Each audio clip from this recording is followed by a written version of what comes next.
Hello everyone. Today we're going to talk about the types of research. And this is really important as it will make you understand what types are feasible for you as a medical student or even a medical resident to implement and do, and what types are not very feasible for us. So let's get started. The first one is a meta-analysis. And meta-analysis is, from its name, meta means all or a lot, and analysis is analyzing. So meta-analysis requires someone who is very proficient in statistical analysis, who can combine the results of the different findings. So as you have seen when we were searching articles, we touched on the topic of depression in medical students in the MENA region, Middle East and North Africa.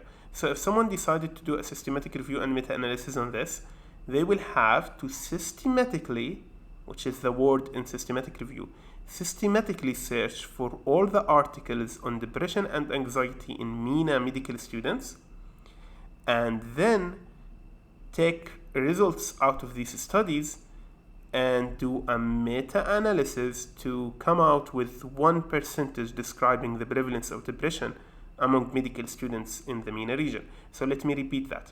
Usually it's a meta-analysis and systematic review. They are combined. You have to do a systematic search. It's not like the one we did using keywords in PubMed and Google and Google Scholar and ChatGPT. This has to be a systematic search that we are not going to discuss because this course doesn't discuss systematic review and meta-analysis. And the reason it's a systematic search that has its own comprehensive approach and the need to use multiple databases, the reason it's this way, because imagine that I'm someone who is doing a meta-analysis and systematic review on the efficacy of a drug. And let's say that I own 2% of stock in this drug company, and they are going to pay me if the results of my study support the effectiveness of their drug. So if it wasn't a systematic search that people can double check and confirm, I'm going to just get 10 articles that say my drug work and come out with a combined result from them. While if it was a systematic search, I have to include all the 40 articles, all the 40 clinical trials, some of which say my drug doesn't work, some say it's harmful, some say it's effective. So that's how we end up with a true number that really represents reality. So that's how systematic review and meta-analysis is done. Now the difference between both. If you do only a systematic review, that means that you find these 40 articles and summarize them individually. You do not combine them statistically to get one figure or one number representing the efficacy, the prevalence of something, whatever it is. So every meta-analysis usually is a systematic review. However, not every systematic review is a meta-analysis, because systematic review, you need to systematically search and find these articles. Now, if you want to go further and analyze them as a combined entity, that's now a meta-analysis, okay? Do I know how to do a meta-analysis and systematic review? I don't. Biostaticians do. So even if you don't know how to do it, maybe in your school you could approach a biostatician, or sometimes medical students who know how to do it, okay? Or you could go on and learn it on your own. However, I'm personally more interested in other types of research and that are more not built on combining findings, but rather finding your own finding. Because in most developing countries, there is a lot of ideas that are and a lot of projects that are yet to be done and need to be done and have an immense importance to our society and the practice of medicine in our region. So back to the research types. In case you are not doing a meta-analysis, why bother learning about it? Because meta-analyses are powerful studies. So if someone was studying the prevalence of depression in MENA in a meta-analysis and they combined 40 studies, their sample size might be in millions. And this is powerful. So you cite it. When writing the literature review, as we will see in later sections, you go on and cite the meta-analysis. You talk about it, that there was a meta-analysis and they found this and that, okay? That's an example here where we wrote about a meta-analysis. So a recent meta-analysis revealed significantly higher levels of anxiety and depression among health professionals in the front lines. That was during COVID-19. So you find it, you cite it. because it's really powerful. By citing it, I mean using it, and this is what we call citation. Systematic reviews, it's really the same. And we have discussed the difference. So this is an example on the association between COPD and systemic inflammation, a systematic review, and the meta-analysis. So next time you see this study, you know what is its type, okay? Narrative reviews or mini reviews or just the word reviews, whenever you see these are reviews, so they are not original research or novel research. They do not present new findings, okay? However, they are not systematically searched. So it's like and most of the time, what happens is, let's say that the Journal of Microbiology or whatever it is, like a journal that's really very good in microbiology, they send an invitation to Fauci, who is like a microbiologist who is very well renowned, and they tell him, please write us a literature review about HIV and its management, or HIV diagnostics, or HIV biology. And he will go on and write a narrative review. He will not systematically search. He's a top scientist. He's a 1 percentile scientist, okay? And he's going to write about this topic. He's going to cite things. It's not like he's writing a novel or a story. He's going to cite studies. However, he doesn't systematically search. That's what we call a narrative review, or just a review or a mini review if it's small. You can do it, actually. You don't have to be a very expert, but you don't go and write about a very specific expert level topic, okay? It's good to learn about some things. Like sometimes if you're interested in something, like as we have seen I didn't illustrate it for you, but when we were searching for IBD or breastfeeding and Crohn's disease, there were some findings that were review articles about the epidemiology and risk factors for IBD. So if I want to research this topic, reading this review can really be helpful. It can enlighten me on what are the risk factors that people are studying that I could ask about in my survey. Cross-sectional studies, these are the most likely studies for you to do as a medical student. Cross-sectional studies are a snapshot of reality at one point of time. And in our case, they are most likely going to be survey-based or using electronic medical records or a combination of both.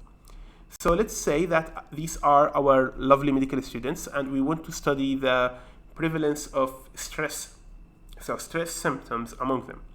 So I'm going to approach them today, ask them for permission, make them fill a survey, and leave. Now let's say that this is called Rula, and Rula was really happy when we met her, and she wasn't stressed at all. And after she left, she learned that there is an exam in the upcoming week, and she is yet to be prepared for it. And there is also a research project that she is yet to finalize, and another quality improvement project that she didn't learn about. So now she's really stressed. That's just 1 hour after we met. Did we capture these stress symptoms that developed later? We didn't. That's why they call it a snapshot study. When we took our data, she was happy, but later she was not. Okay? So these are cross-sectional studies. They are not longitudinal. They are just a present moment study. At the moment that you capture the data, that's it. Okay? There is no multiple points of catching the data. It's just one point of time. Okay? This is an example where they brought people with coronary artery disease and they saw the prevalence of sleep apnea in them. So let's say Mr. Muhammad, today he didn't have sleep apnea. 1 month later he developed it. Did we capture this? We didn't. Okay? We just have a snapshot of reality at one point of time. And the most important statistics or type of finding that you will see in these studies are percentages. So what is the percentage of sleep apnea among people with coronary artery disease? Okay? Like, what's the percentage of depression among medical students?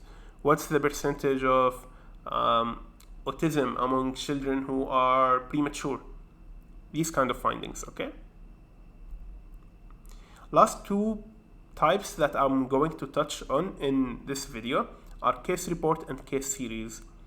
A case report is when you are in clinical practice, so not during the basic years of your medical school.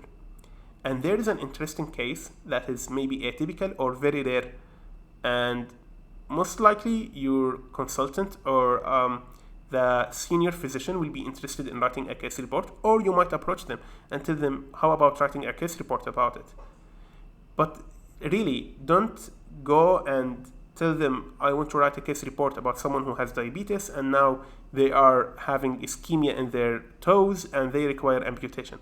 This is common. This happens every day. Case reports have to be unique, have to be rare. The purpose of case reports is that if this patient of a very rare presentation comes to another physician, they can look it up online and find that, oh, someone has had this trouble before and that's how they manage it and these were their outcomes. That's an experience I can learn from. So it has to be something rare. So let's say that this patient had combined dilated cardiomyopathy along with COVID-19 at the same time, and he also had meningitis, all of them at the same time. It's really very weird presentation, many diseases at the same moment. That's an interesting case, worth of a case report. Someone had a tumor and the histopathology report returned a very rare type. That's worth reporting. So this is an example of a patient during the COVID-19 pandemic who had cancer, cardiomyopathy, and COVID-19 at the same time. So this management is really very difficult. So they did their best and wrote a case report that will help us later learn how they managed it and if it worked or it didn't, so I can do the same or do something different. Case series is the same, but not single individual, multiple people. Don't tell me hundreds or thousands, few people, like below 10. Okay, that's what a case series is. So at the beginning of the COVID-19 pandemic, there were case series that were done. So like 5 patients came and they had this disease and cultures were negative and it's a high-grade fever and cough. So it was very recent, very novel. But come today, let's say in your local hospital, 5 people have COVID, you do not go and write a case series. That's now a disease very prevalent. We know everything about it, right? We know a lot of things about it. However, at the beginning, when it's an outbreak that's very new virus to us, that's worth of doing a case series, okay? So these are the types I wanted to discuss in this video. The other ones we are going to discuss in the next one. Thank you so much for watching. See you in the next one.